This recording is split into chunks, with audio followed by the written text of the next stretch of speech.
Good morning and welcome. Thanks for joining us today. It is a great morning. I am here with Doug Gray, and he's going to tell us about how to lead in 2021. 9 tips. Doug, off to you. 9 tips. Let's get going. So the world has changed in the Q1 and Q2 of 2020, which is where we are now. So let's look at what we need to do next. I think we need a little humor. Evolution is a result always of two things: agility and collaboration. So if we think about the evolution of humanity, we're certainly digitally defined now. Here we are on Zoom, and we have twitchy fingers. We use pictures, we use images to self-describe or affiliate with whatever our networks are, our clients demand. And I think it's also critically important to think about not just having one team, but networks of virtual teams. How are they defined? They're physically dispersed, just like you and I are physically in different locations. We're using some degree of digital connectivity. We've got a shared task, we're sharing a few tips, and we've got some groupware or hardware, computer-mediated communication, so that we can reach out like the hand of God in Da Vinci or was it Michelangelo, and reach out to one another. I don't remember actually where that image came from. But the facts are clear that you and I were raised like that blue org chart on the top. It's a top-down model, right? Our parents and our teachers and everybody else said, this is how you define excellence, and this is how we manage efficiencies. And that was historically true with the advent of the scientific revolution and industrialization of manufacturers, but it's not true anymore. The virus is an image, but it's also a descriptive model for how things are. So if the world is John-centric, then John is C, right? And all your affiliations and connections expand around that. But it's not just John's one network. John's got multiple networks of teams, your family and your work and your collaborations, all the different groups you're affiliated with. So a better in the tech industry. Sorry? Yeah, the tech industry seems to have gone here faster than other organizations, but how things work on the right side, the agile approach seems to fit this really well. It does, and of course they adopted that word into their sprints and their 3-month kind of focus because they need to depend upon virtual teams in order to get the work done. Good book, OKR Leadership, talks about some of that history, and I think you're right, it's critically important. So an activity I often do with folks is look at the tech companies. Nice segue, John. These images on the far left are goofy, sort of, but descriptive of different kinds of network maps. And an activity I invite people to do is on the right. So if you were to create your little spider web or your org chart, just write your name in the center and the 5 or 7 key teammates, people on your team that you affiliate with. These are the people that are critically important. You might call them at 2 in the morning if you had a problem. You're on my list, by the way, John Mattox.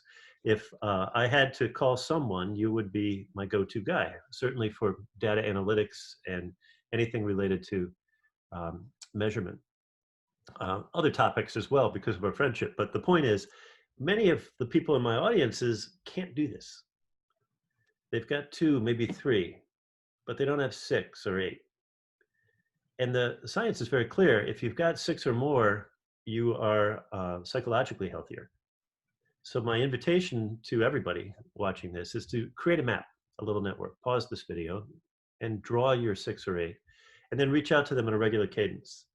I do this weekly. So I travel, and when I drive, I call people by geography. So if I'm in your city, I can verify that. He calls a lot. Right.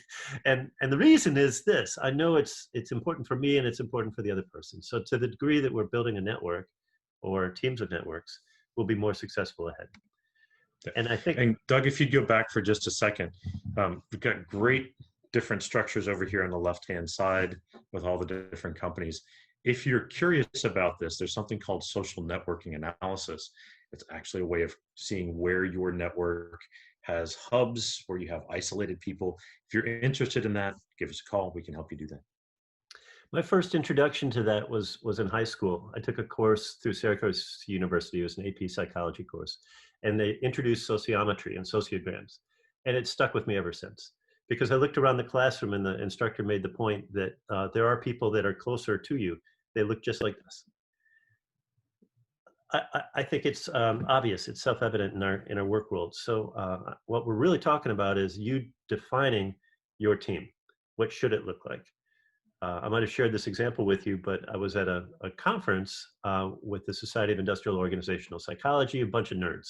And one nerd from IBM said, this is how we do our performance evaluation or performance management. We determine who are the 10 people, top 10 people that John interacts with. Sorry, I'm going to pick on you. And those are the people, those 10 people who write the performance evaluation, not just the manager, not just this.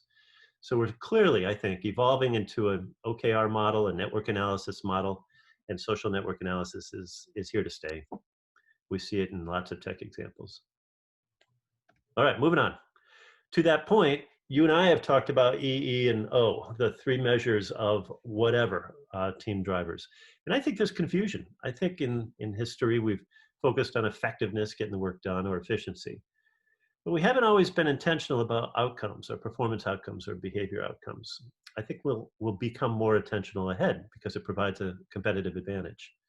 So Doug, I'm curious, in this fabulous book, did you have effectiveness, efficiency, and outcomes? Of course I did, but I focused on outcomes. And the reason is that most businesses are fairly effective and are fairly efficient. So to have a competitive advantage, there has to be some unique performance outcome or behavioral outcome that's different. I'm glad you've got the book. In a similar way, number 5 out of 9, the singularity is here to stay. This is not a science fiction notion of technology and adoption. To be clear, this is a form of technology. A book, a pencil is a form of technology. It doesn't need to be necessarily cool digital access to artificial intelligence that automatically replies when you say, hello, Siri, can I be your executive coach right now? And Siri says, no, Doug, not at this time. But we're moving in that direction. So let's assume that we're going to be intentional about selecting technology, and we're always going to use video for the rest of our lives because we know that we're social animals. We know that we need visual trust, and it's augmented by being able to see one another's smiling face. Good morning, John. To me, it leads to these questions. How do you measure your wealth? Or how do you measure your capital? Or even, are you wealthy? And I'm pausing because most folks answer it with that first bucket. They say, yep, I'm financially wealthy. Here's my net worth. Here are my assets and liabilities. And I know what I've got. And I know that when I die, it's going to pass on to my loved ones, or it's going to pay for my health care. And then I'll be empty-handed. The average American currently has less than $250,000 in net worth. Tragic number. Most folks don't save enough. Human capital is a second way to measure wealth. What do you know? And it's not a rhetorical, so John, what do you know? It's what are your knowledge, skills, and abilities, your KSAs, that fill the bookshelf behind you. This is all of your expertise in the 40 plus years of your career development, you're serving clients and all that. You know so much. And you also know so many people. Social capital is what we were just talking about, that network analysis, the map. These are the 75 people you could invite to dinner on Saturday night, on average. It's up to 75. I don't know that I've got 75. Especially I think you have room in the house for 75. We've got a good house for it, you're right. But these 3 measures are resource-based views of capital. They're finite, they're limited. And in the last 5 years of my life, I'm going to forget everything I know. I'm going to forget your name. Sorry, buddy. And that's just the reality. In contrast, psychological capital is a construct that psychologists know about, and it's infinite. And it's who we are becoming. And I don't want to sound loosey-goosey because it's defined by these 4 dimensions, variables on the far left: hope, efficacy, resiliency, and optimism. I think these are going to become critically important measures of effective teams in 2021. And I can share a specific example of this, but let me define each of them first. Hope by itself is a good thing. We need the will and the way to find a cure for this particular COVID virus. But it's not an abstraction. The will and the way is tied sometimes to efficacy, our ability to do the research to find that. and our resilience, our ability to respond to this pandemic to the previous level or beyond. American military is being taught resilience, and their loved ones are being taught resilience at no cost by a bunch of positive psychologists. Optimism is a choice. It's our generalized positive affect. It's when you choose to be optimistic about the future, even in a career transition. And the fact is that all four of these have what's called a second order effect. Hope and efficacy are stronger than hope by itself or efficacy by itself. How strong? This strong. This is one of those places where nerds know something that practitioners need to apply. So if workplace engagement or employee engagement scores are defined by these four measures, maybe managers could talk about hope, efficacy, resilience, and optimism more often. Teach it, train it, develop it. These are all developmental skills. And maybe it would describe job satisfaction scores in a significant way. And maybe it would lead to more organizational commitment, regardless of whether you're working from home or working in a physically centralized location. And modeling that in the workplace, that becomes essential. Think about those great workplaces where you've had excellent leaders and managers who have helped you build hope, efficacy, resilience, and optimism. They didn't say these things, go build some hope, go build some hope. No, They modeled it and helped you thrive, as opposed to the managers who micromanaged or the leaders who said, no, don't do this. That's not what we need to do. And the differences probably made a huge difference in your workplace engagement, your job satisfaction, and your commitment to that organization. Yes, and let's transfer it to another example. You and your family. I think our role models in families and churches, perhaps, and some schools that have the autonomy to model hope, efficacy, resilience, and optimism is higher. PsyCap is certainly higher, and the results are higher than in some work environments. The fact is that any of us can apply these models to our personal lives, our professional lives, our families, our loved ones. And I think we're seeing some examples of this. You and I live in Nashville, where musicians are on Skype, on Zoom, and making recordings and sharing on Instagram. And what are they talking about? These four dimensions. How do we respond? How do we keep the music industry alive? How do we keep the arts alive? How do we share our empathy with disenfranchised populations, the Black Lives violence we've seen in the last 2 weeks?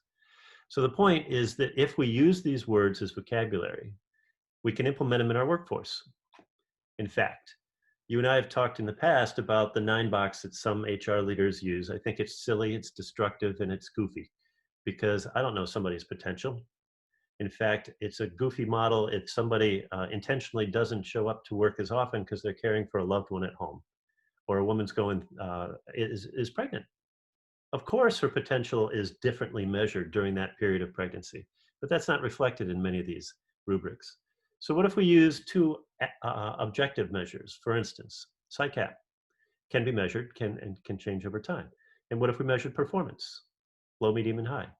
And then we articulated who are the potential and more likely performers and who's a talent risk. And what if everybody's in the upper boxes or the right boxes? And what if we identify those who are talent risks and we get rid of intentionally people who are low on hope and don't have any optimism? They're pessimists. They choose pessimism. It's a learned behavior. They don't practice resilience in the marketplace or at work, and they don't demonstrate their capacity to do their job. What if we identify those people objectively, track them over time, call them talent risks, and move them out of our organizations, out of our teams? Or the flip side is, once you identify them as talent risks, because these are flexible and fungible, you can build hope, you can build optimism, efficiency, resilience. So if you're committed to that person, don't just set them aside and let them be dead wood for the organization. Build them up. Right, and that's often what we do, right? We tend to coach the low performers. My opening point about agility and collaboration, I think is relevant here. My invitation is not to waste too much time or money on those people, and practice leadership. I think we embrace this idea of a better future. We're always moving up and to the right, but it's loosely defined. So I think people need to be clear about what's the difference between a manager and a leader. It's kind of like wearing two hats. So sometimes with an audience, I'll say, repeat after me, John. As a manager, ooh, You're not playing the game. As a manager, this is when you repeat back. As a As a manager, manager, my job is to maximize the productivity of others. yes, as a manager, my job is to maximize the productivity of others. You're not doing the hand thing. Other hand, Other hand, okay. as a leader, As a leader, my job is to influence others' behavior toward a better vision. my job is to influence others' behavior towards a better vision. And I'll do this with teams and audiences. It's very entertaining. And And I'm sure they do this too, right? Because some people are confused. right, like this. Yeah. The fact is that they're two different things, and we goof them up. We confuse them too often. So managers who are focused on productivity, it's a private skill. It's coaching. It's one-on-one, as you just described. We'll identify the people who are talent risks, and we'll coach them for a period of time or not. Leaders are when John's in front of the room and you're expressing in public optimism why we need to go in this direction and how it's going to be a better future. You've got that capacity. I've seen you. I think too often people are confused about which hat they're wearing. So I invite people to use these terms properly and identify it with a telltale. We can do this on Zoom. As a leader, my job is to influence others toward a better vision, and then coach in a specific way. So AdFit is a model that I trademarked. It's globally validated, and we could probably spend a lot of time talking about AdFit, but I want to make it simple. So the A and the D stand for assessing that person's strengths and mindset. There's a bunch of assessments on these two websites. I encourage anybody who's viewing this to take them. And also ask, to what extent is John, the coachee, willing to change? If it's less than 60%, John has a fixed mindset about coaching. It's not worth my time or energy. Don't invest in that person. However, if they indicate a desire to grow, it's called a growth mindset, and it's arbitrary. I picked 60% just randomly. There's no validation behind this one. Sorry, John. But once we know somebody's strengths, character strengths, then we can focus on them and leverage them. And I'll give them a list of defining a meaningful objective. And from this list, you pick your top three. So the A and the D as a manager define my engagement with the Johns of the world. And over time, your assessments are not going to evolve. They're not radically different than they were 10 years ago, and they won't be radically different 10 years from now. Your strengths are who you are. What we want to do is leverage your strengths in a way that we get at mutually important outcomes, performance outcomes, behavioral outcomes. So the A and the D are kind of like an umbrella, and then the F and the I and the T are what we do in each session. Does this slide make sense? I'm following. All right. Now I'm at 62%. Oh, come on. Crushing me. So in each session, the manager would work with the client, John, for instance, and ask, what do you want to focus on today? I do this all day long when I work with individual clients. What do you want to focus on today? The I is, what's the intervention, or that's just a psychologist term for the evidence-based process. What might work? Or what's the interaction? Have you considered this? And at the end of every session, whether it's 30 minutes or 10 minutes or 60 minutes, I'll ask, what are you taking away from this session that you'll do next? And I do a radical thing. I write it down on a legal pad, put it in that client's folder, and I end the call. As a manager, my job is to help them focus and consider the evidence-based interventions, and then for them to do the work. And then I say, after the call, offer a little prayer and a blessing, and energetically let them go. My job as a manager is to do that, is to maximize their productivity. If I were to hold on to that person's agenda, I wouldn't be able to sleep at night. And I don't mean that lightly. It's a critical step for managers to delegate with a process that they can return to regularly. Does this slide make sense? It does. And on the takeaways, you're writing it down. I'm assuming that your coachees are also writing it down. And between the two of you, you revisit those to see if progress occurs. Absolutely. And if they're not writing down, I'll ask them why they're not. And with some clients, they prefer recording so that they can review it later. And I think sometimes that's a cop-out, but I don't care. If they've got the resource and they can refer to it, that's just fine. The point here is if they do the outcomes that are mutually determined, we're moving forward. And that's what coaching really ought to do. One last thing, Doug, right here in the middle for the intervention, you talk about OKRs and that these two models fit together. The OKRs fit within the AdFit model because it's something that's measurable and it's something that can drive results. So these two fit together. Yeah, like a hand in a glove. You mentioned the tech sector. They've embraced OKRs faster than others in part because they want to have a voice. Millennials expect to have a voice. And what, 50+% of our workforce are millennials. So they need a voice, they need to write their objectives, they need to review their key results on a quarterly basis, and that drives their careers. It also drives their interactions with others. So no question to me that OKRs will be driving our work interactions for the rest of our lives. How's that for a broad proclamation? Spot on. So one of the facts is that executive presence is a thing that can be taught. Leadership development and transition are top reasons for investing in this kind of coaching. And our world is evolving. So it's a colorful image intentionally. I think we need to be very clear about whatever multicultural variables are important for our clients. If 3 of these are important, then that becomes the list that you need to hire for. Too often, I hired people for a long time that look too much like me. And I think that's a bias that we've all got and we can avoid. We are clear, this data is from the US Bureau of Labor Statistics, that our culture is evolving. And as it does, if we need a certain cultural mix or demographic match for a specific consulting engagement or a customer demand, then we ought to hire for that. And we ought to be very intentional. We also need to be intentional about how we're using the social media to project the initiatives, the outcomes that we desire. We know that more and more people own smartphones and tablets, and more and more people are using social media, at least on non-blackout days. We just had a blackout day. And the reasons are obvious. We're hungry for information. We know the neurochemical responses, and we know the dependence that can result from some of this. That also means that there's going to be ever more triggering ahead. So I think we need to be mindful of that in our leadership. And then you're going to like this slide. Measure how we work ahead. So digital literacy is a thing we can measure to what extent this is effective in our team, or how we're leading with digitization, how we're leading virtual teams. And we can track it over time. Obviously, it'll vary by the cohorts, the ages of the people participating. DDI is done. I love this slide because it throws some of the assumption out the window that there are big gaps between the generations. There are minor gaps.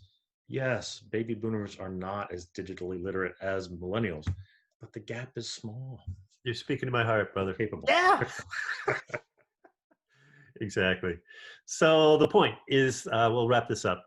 Let's continue the conversation. These slides are mostly meant to provoke. To oversimplify and say that there are only 9 tips that are necessary is perhaps the wrong message. But there's lots of content available. So if anybody has questions about learning analytics, data analytics, John is your guy. And click on this website and it'll direct you. If you have questions about organizational leadership, coaching, or talent management, I'm your guy, more so. And then I'll lean to John for the data to back it up. Comments or questions? Hopefully you've seen from this that we love what we do. We would love to work with you. And even if you're not sure if there's an opportunity, give us a call. We'd love to talk. Nice. Thanks, John. Thanks, Todd.